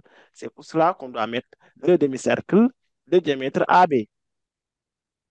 Si c'était par exemple moins pi sur 2 dans ce cas, moins pi sur 2 modulo de pi, cela veut dire que l'angle doit être que moins pi sur 2, n'est-ce pas? Donc, ça veut dire qu'on doit être oui, sur là où l'axe des imaginaires est négatif. On doit rester sur cette partie, sur cette demi-cercle. On n'a pas le droit d'aller sur ça. Parce que pour ici, vous aurez l'angle pi sur 2. Donc, si on met moins pi sur 2, on doit rester que sur cette partie où l'argument de la partie imaginaire donne moins pi sur 2. C'est pour cela que j'ai dit, lorsqu'on met plus ou moins pi sur 2 et on met ici modulo de pi, c'est l'un des demi-cercles de diamètre AB. Même chose ici, si on avait plus ou moins pi sur 2, modulo pi, tant que je vois modulo pi, cela veut dire qu'on peut changer l'angle. L'angle peut être pi sur 2 ou bien moins pi sur 2. Tant que je vois modulo pi. Dans ce cas, je peux être sur tout le cercle. M peut être sur tout le cercle. Donc, c'est le cercle. Mais si on met modulo de pi seulement, ça ne peut pas être sur tout le cercle. On prend que un demi-cercle. Est-ce que c'est bon, Habib? oui. Habib, Mais j'ai une autre question. oui, Oui, allez-y. oui, c'est bon. J'ai une autre question. Oui, Quand est-ce qu'on vas-y. parle de parallélisme? Quand est-ce qu'on parle de parallélisme, alignement et Parallélisme. perpendiculaire? Oui, Très bien. Donc, lorsqu'on parle de parallélisme, c'est lorsque l'argument, tout dépend de l'argument. Si deux droites sont parallèles, si on calcule l'argument donc du quotient, on doit trouver 0 ou pi. Si l'argument d'un quotient donne 0 ou pi, cela veut dire que les droites sont parallèles ou bien les points sont alignés. D'accord. Par exemple, lorsqu'on vous demande de montrer que bon, je prends ici, regardez ici, pour montrer, par exemple, pour montrer que la droite AB est parallèle à la droite CD, par exemple. Pour montrer que ça, je peux calculer le rapport ZA moins ZB sur ZC moins ZD. Si ça donne un réel, alors les droites AB et CD sont parallèles. D'accord? Je mets ici astérisque. Après, je fais l'autre pour, euh, pour démontrer.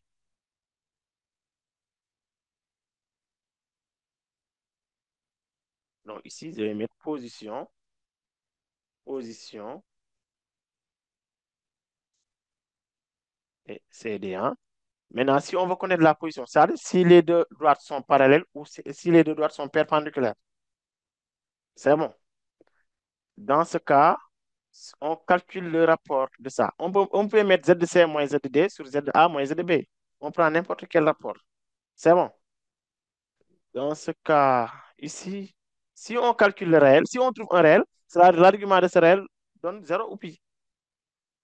L'argument de ce réel donne 0 ou pi. Maintenant, autre chose, si on calcule maintenant le rapport ZA moins ZB sur ZA, ZC moins ZD, on trouve un nombre imaginaire pur.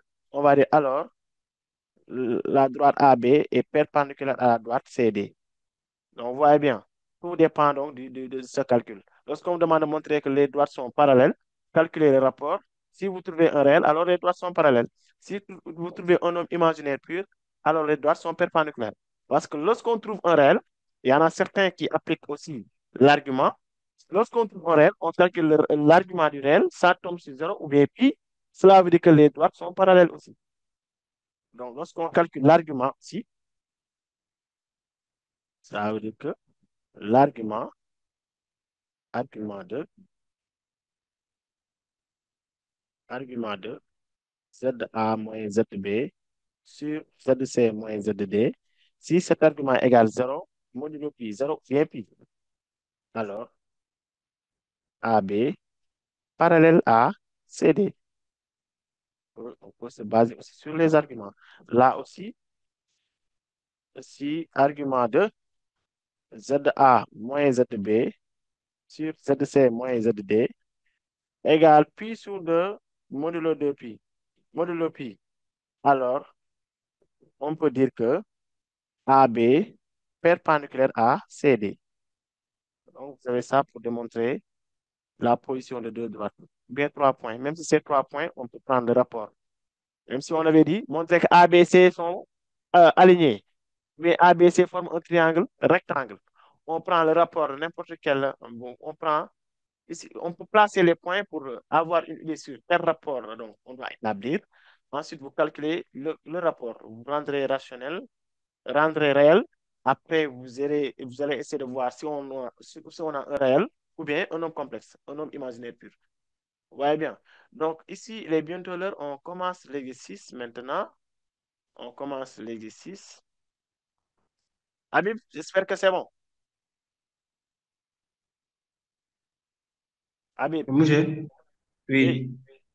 c'est À bon la maintenant. part de, à la part de ZB moins ZA, si on mettait ZA moins ZB, c'est la même chose.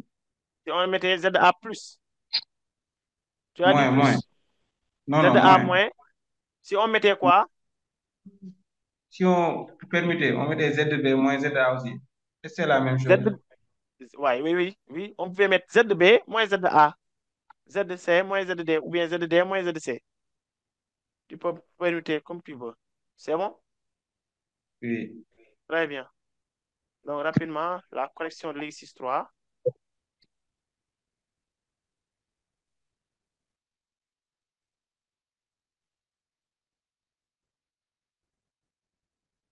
Dans l'exercice 3 pour nous permettre donc de mieux appliquer ce qu'on a vu dernièrement. Donc, ici, on donne un nombre complexe grand Z égale Z plus 1 sur Z moins 2i. Donc, dans ces genres d'exercices, on parle donc, très souvent, la première question, très souvent, c'est interpréter, interpréter le module et l'argument de ce nombre complexe, 2 grands Z. Très souvent, la première question, c'est ça. Vous voyez bien. Maintenant, pour l'interprétation du module, le module d'abord, on applique module. On applique module. On prend grand Z2 qui est égal à Z plus 1 sur Z moins 2i. On applique module. Entraîne que module de grand Z2 égale module de tout ça, module de Z plus 1. Donc, pour interpréter le module, il va falloir trouver les distances. Soit c'est la distance AB, AM, etc. En tout cas, pour avoir une distance, il faut avoir Z moins Z de quelque chose. Donc, voyez. Donc, je dois commencer par factoriser par moins entre cet affixe et l'autre affixe. Je factorise par un moins pour bien identifier l'affixe qu'on doit prendre. Donc, ici, je continue à mettre module de grand Z égal. Je mets ça en factorisant par moins au milieu. Je mets moins 1 sur, heureusement, ici, qu'on a déjà un moins entre ces deux affixes. Donc, vous voyez bien.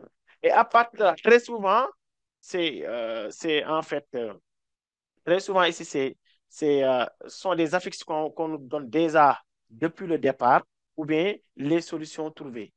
On remarquera que ça, c'est l'affixe de tel point, ça aussi, c'est l'affixe de tel point.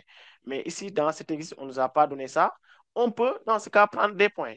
Je peux prendre soit A et B d'affixes respectifs, d'affixes respectives, d'affixes respectives, ZA égale, je peux prendre moins 1 ici, et ZB égale au dénominateur, je prends 2i. Dans ce cas, lorsque je continue l'exercice, on aura module de Z égale module de Z moins ZA sur Z moins ZB. Donc, vous voyez, très souvent, ces affixes-là, on vous donne ça lorsque vous avez un exercice. Mais si on ne l'a pas donné, je peux considérer des points pour continuer l'exercice. Vous voyez bien? Oui, est-ce que c'est bon jusque-là? Maintenant, qui peut me donner ici l'interprétation? À partir de là, qui peut me donner l'interprétation de ce que j'ai? Module de Z moins ZA sur Z moins ZB. Je l'ai déjà expliqué en haut. Qui peut me donner l'interprétation de ça? Pour à la fin répondre à la question. Interpréter le module. Module de Z égale. Oui, qui peut me donner ça? Ahmadou Sow. Ahmadou Sow. Quelle est l'interprétation de ça? Ahmadou. Allez-y, dans ce cas, on prend Serre Touré. Ahmadou. Oui, Serre, allez-y. Module de Z égale Oui. AM sur Très BM. bien. C'est la distance AM sur la distance BM. On l'avait déjà vu. Très bien, c'est ça. Donc, ouais. Donc, j'ai interprété le module, ça reste l'argument, hein. L'interprétation de l'argument de Z. Argument de Z. Maintenant, pour l'argument de Z, je fais comme le module, je prends l'expression de Z et j'applique l'argument. Argument de Z, c'est argument de Z plus 1 sur Z moins 2i. Je fais la même transformation, d'accord? Je mets l'affixe de ça, moins l'autre affixe. Donc, l'argument de grand Z égale argument de, je prends l'affixe moins 1 sur Z moins 2i. Et comme d'habitude, là, vous avez l'affixe du point A, ici l'affixe du point B. Dans ce cas, argument de grand Z égale argument de Z moins ZA sur Z moins ZB. Et qui peut me donner encore l'interprétation de ça? On l'a vu. Serre, allez-y. À la fin se trouve c'est A, vecteur AM. Attention. Je dis à propos de l'argument, il faut commencer toujours par le dénominateur. C'est BM AM. Le vecteur BM. Très bien. Ici, on prend le vecteur BM et le vecteur AM. L'angle formé entre le vecteur BM et le vecteur AM. Donc, vous voyez bien, modulo 2pi. C'est ça l'interprétation de l'argument. Ce qu'on a vu. Très bien. Et maintenant, on continue pour les questions. Est-ce que jusque-là, c'est bon? Qui n'a pas compris? Levez la main si vous n'avez pas compris. Baissez la main si vous avez compris. Donc, Moussa, tu n'as pas compris. Donc, B, c'est très bien. Donc, tout le monde a compris. Alors, on continue. Pour l'autre question, on va mettre ça à la question 2. Déterminons, ici, déterminons l'ensemble des points, M du plan pour que euh, la première question, on va noter ça en petit a, pour que Z soit réel. Z soit réel, ça veut dire Z appartient à R. Et je l'ai déjà expliqué tout à l'heure. Quand est-ce qu'un nombre complexe est réel? C'est si son argument égale quoi? Donc, pour ces exercices d'ensemble des points M du plan, lorsqu'on vous dit que, lorsqu'on vous demande de déterminer l'ensemble des points M du plan, pour que Z soit réel, là, passez par l'argument. Si vous avez déjà une question à propos de l'argument, pour la première question, on a demandé d'interpréter l'argument. Vous passez par l'argument. Si on vous dit que Z est réel, Z est imaginaire pur, etc., etc. Parce qu'ici, vous avez deux méthodes. La méthode analytique où on remplace les Z par X plus Y. Maintenant, si vous êtes sur la méthode analytique et on parle de Z réel, là, vous posez la partie imaginaire égale 0. Soit après, vous aurez soit une équation d'une droite ou bien une équation d'un cercle. Maintenant, ici, on est sur la méthode géométrique. Dès qu'on vous demande d'interpréter le module et l'argument, là, on est sur la méthode géométrique. Dans ce cas, en vous posant une question comme quoi Z est réel, Z est imaginaire pur, prenez en fait l'argument, l'interprétation que vous avez déjà fait sur l'argument. D'accord? Maintenant, ici, le nombre complexe est réel. On l'a déjà fait. Un nombre complexe est réel si et seulement si, ici, Z appartient à R, si et seulement si, quoi? Pour quelles conditions? À propos de l'argument. Hein? On a déjà parlé ça avec l'argument. Hein? Je ne vois pas d'élèves, je vois que Baïtiare. Hein? Et Serre. Pour les autres, je vous amène donc à la partie de la leçon où j'ai parlé de réel et bon, je pense que c'était en haut. Il y a Ramatoulaye aussi, hein? Ramatoulaye. Rama, oui, est-ce que tu peux répondre à cette question, Rama? Oui, vous avez ça. Si Z appartient à R plus, appartient à R moins, appartient à IR plus, IR moins, appartient à R, etc. Toujours, on parle de l'argument. Vraiment, vraiment, vraiment, vraiment. Allez-y, Ramatoulaye. Il faut que l'argument soit égal à 0 modulo 2pi. Très bien, il faut que l'argument soit égal à 0 modulo. Modulo Très pi. bien, si et seulement si argument de Z égale 0 modulo quoi? Pi. Très bien, 0 modulo pi. Pourquoi on doit mettre modulo pi? Parce qu'on n'a pas précisé le signe de ce réel. Si on ne précise pas plus ou moins, négatif ou positif, on met modulo pi. Vous avez vu? Et dans ce cas, on prend cette information pour déterminer l'ensemble des points M du plan. Donc, argument de Z2 égale 0 modulo 2pi, modulo pi, et qu'on avait déjà interprété l'argument de Z. L'argument de Z était égal à quoi? Ici, regardez, l'argument de Z2, c'est l'angle formé entre BM et AM. Vous avez vu? L'angle formé entre BM, AM égale, et on continue avec ça, 0 modulo pi. Et maintenant, à partir de là, donnez-moi l'ensemble des points M du plan. Oui, et on l'a déjà fait. Baïtiare, Baïtiare, donnez-moi l'ensemble des points M du plan. C'est la droite, De la droite, AB, oui. privé de,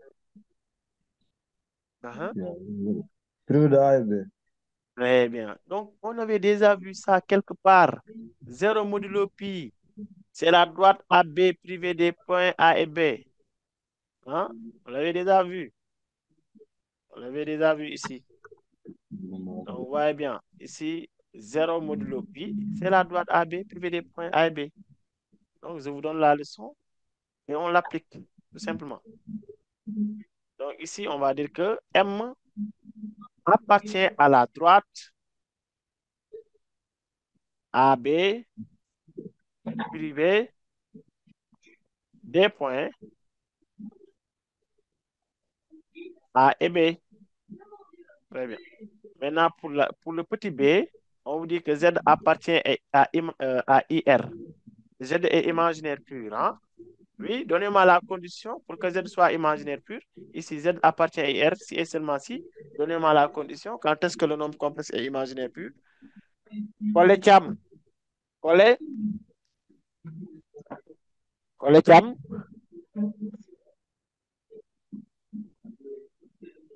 Kole Cham. Monsieur, Oui. si et seulement si argument de Z égale pi sur 2 modulo pi. Très bien. Imaginaire pur, c'est pi sur 2. Maintenant, on n'a pas précisé le signe, on met modulo pi. Si et seulement si argument de Z2 égale pi sur 2 modulo pi. Très bien. Et on l'applique, argument de Z2 égale pi sur 2 modulo pi. Argument de Z, c'est toujours l'angle formé entre BM et AM, qui est égal à pi sur 2 modulo pi. Et donnez-moi l'ensemble des points du plan. Pi sur 2 modulo pi. Qu'est-ce que vous avez dit à propos de pi sur 2 modulo pi? Allez-y. M appartient à l'un des demi-cercles. Non, si c'est modulo 2 pi, c'est l'un des demi-cercles, d'accord. Si c'est modulo 2 pi, c'est le demi-cercle. M appartient au cercle. Très bien. Si c'est pi, c'est directement un cercle. Il faut Oui, bien de retenir diamètre ça. A. Très bien. Donc, si on va dire que Privé M appartient au cercle de diamètre AB privé des points A et B. Très bien. On passe à la question C. Petit C. Maintenant, Z appartient à un réel positif. Z est un réel positif. Z appartient à R plus. Donnez-moi la condition toujours, la condition. Z appartient à R plus. Si et seulement si. Moussa, allô? Ça, vas-y, Moussa. 0 modulo 2 pi. Très bien. C'est 0. Un réel positif, c'est 0 modulo 2 pi. 0 modulo 2 pi. Très bien. Donc, c'est Mais seulement monsieur, si. Oui. on peut passer comme ça, si, Par la méthode analytique. oui, X par la plus méthode Y. analytique. Oui, Ah, oui, ici, on n'est pas sur la méthode analytique. Pour la méthode analytique, il fallait d'abord remplacer les remplacer, Z par oui. X plus. Très bien.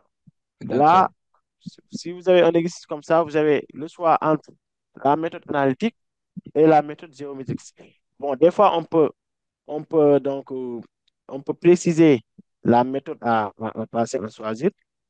Donc, on peut vous forcer donc une méthode. Par exemple, ici, la première question, j'ai demandé d'interpréter donc le module et l'argument, n'est-ce pas? Mhm. À partir Oui, de l'interprétation, vous avez directement la méthode géométrique. Donc, utilisez la méthode géométrique dans ce cas pour répondre aux questions. Des oui, fois, c'est plus facile. on peut vous imposer une méthode. Mais si on ne vous impose pas une méthode, on vous donne un exercice comme ça, vous avez le choix Mhm. entre la méthode analytique et la méthode géométrique. Et je pense que la méthode géométrique est C'est plus beaucoup facile. plus Plus facile. facile. Très Oui, bien. Ouais. facile. Donc, ici, là-bas, vous pouvez faire donc des erreurs de calcul Des heures de inutiles. calcul, oui, oui. C'est ça, quoi. Oui. Très bien. Donc, ici, on continue. Argument de Z2 égale 0 modulo 2pi BM, l'angle BMAM égale 0 modulo 2pi. Dans ce cas, qu'est-ce qu'il faut dire pour l'ensemble des points M du plan? M appartient à quoi? M appartient à quoi? Donc, je vous fais le schéma ici. AB Ici, on avait l'angle pi, 0, 0, etc. Toujours fait utiliser ce schéma, hein. Sous les demi-droites, vous avez l'angle 0. Parce que c'est modulo de pi. On doit avoir que l'angle 0. Ndaïdja. Ndaïdja, à chaque fois. Ndaïdja, vas-y. Ndaïdja. Ndaïdja, allez-y. Vas-y, Ndaï. Avant qu'il soit l'heure. M Appartient. appartient à la droite AB, privé du segment AB. Très bien. Ici, on doit être que sur les demi-droites. On ne peut pas donc se positionner donc sur le segment. On prive le segment dans ce cas. Donc, M appartient à la droite AB, à la droite AB, privé du segment AB. Très bien. Vous avez bien retenu la leçon. Euh, je vous conseille de faire beaucoup d'exercices sur ça, hein, pour bien maîtriser la formule, les formules et les propriétés. C'est bon? Donc, pour l'avant-dernière question, vous avez Z est un nombre imaginaire pur dont la partie imaginaire est négative. C'est-à-dire, ici, la question D, c'est Z appartient à IR négatif. Dans ce cas, argument de Z, qu'est-ce qu'on va dire pour l'argument de Z? Euh, allez-y. Ici, Z appartient à I, la partie imaginaire négative. Si et seulement si, argument de Z égale, oui, qui peut répondre à cette question? Collé Cham, vas-y. Moins pi sur 2, modulo 2pi. Très bien, moins pi sur 2 modulo 2pi. Très bien. Dans ce cas, qu'est-ce qu'il faut dire? Donc, ici, vous avez argument de Z2 qui est égal à moins pi sur 2 modulo 2pi. Donc, l'angle BMAM égale moins pi sur 2 modulo 2pi. Dans ce cas, qu'est-ce qu'il faut dire? M appartient, ici, tu as moins pi sur 2 ou bien pi sur 2 modulo 2pi. C'est le demi-cercle. Appartient au demi-cercle de diamètre AB.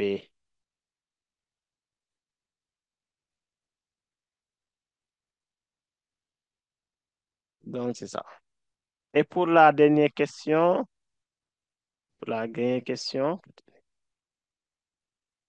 là, on amène le module. Dans ce cas, on prend l'interprétation du module. On amène le module, on prend l'interprétation du module. On dit que le module de Z est égal à 1. Qu'est-ce qu'on avait interprété à propos donc du module de Z2? Le module de Z, on avait mis quoi? Le module de Z, oui. Le module de Z était égal à AM, la distance AM sur la distance BM. Donc, le module de Z égale 1. On met la distance AM sur la distance BM égale 1. Et ce qui donne AM, si on fait le produit croisé, égale BM. Qu'est-ce qu'on va dire pour l'ensemble des points du plan? Ça aussi, je l'ai expliqué. Si vous avez AM égale BM, je l'ai déjà expliqué.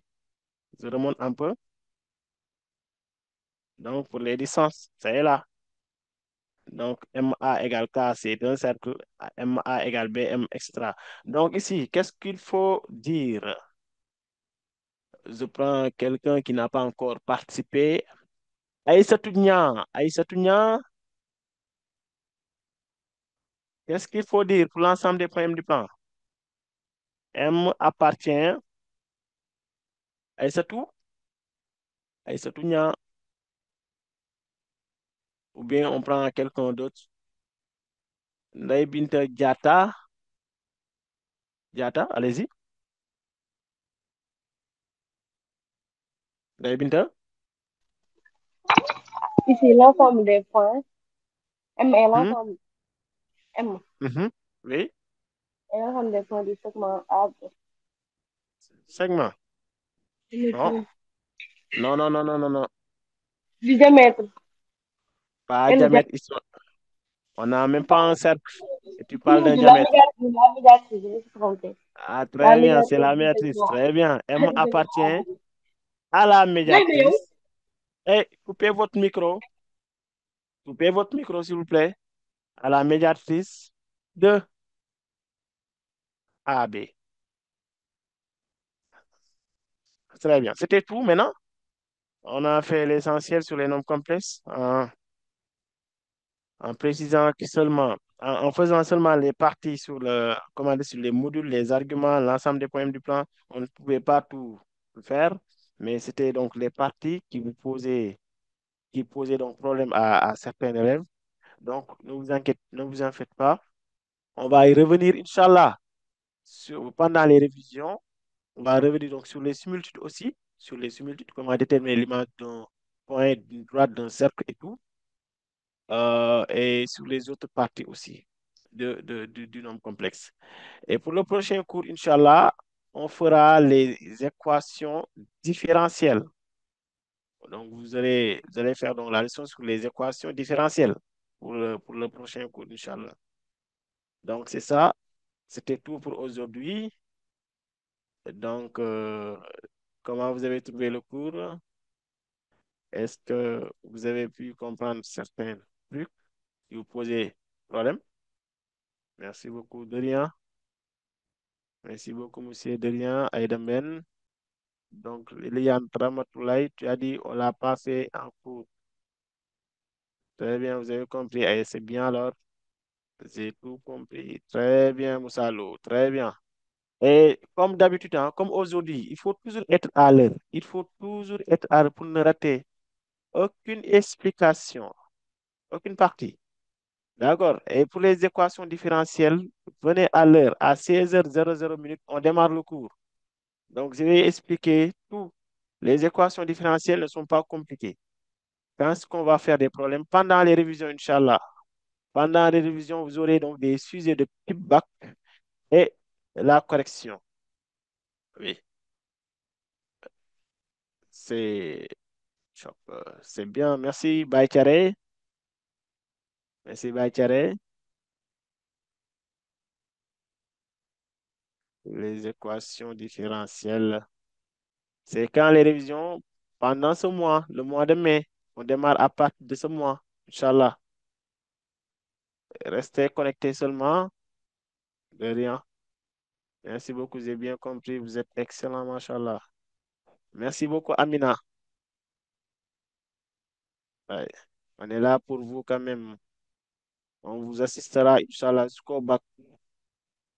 Et vous aurez donc vraiment, on souhaite que vous obtenez donc de très bonnes mentions aussi.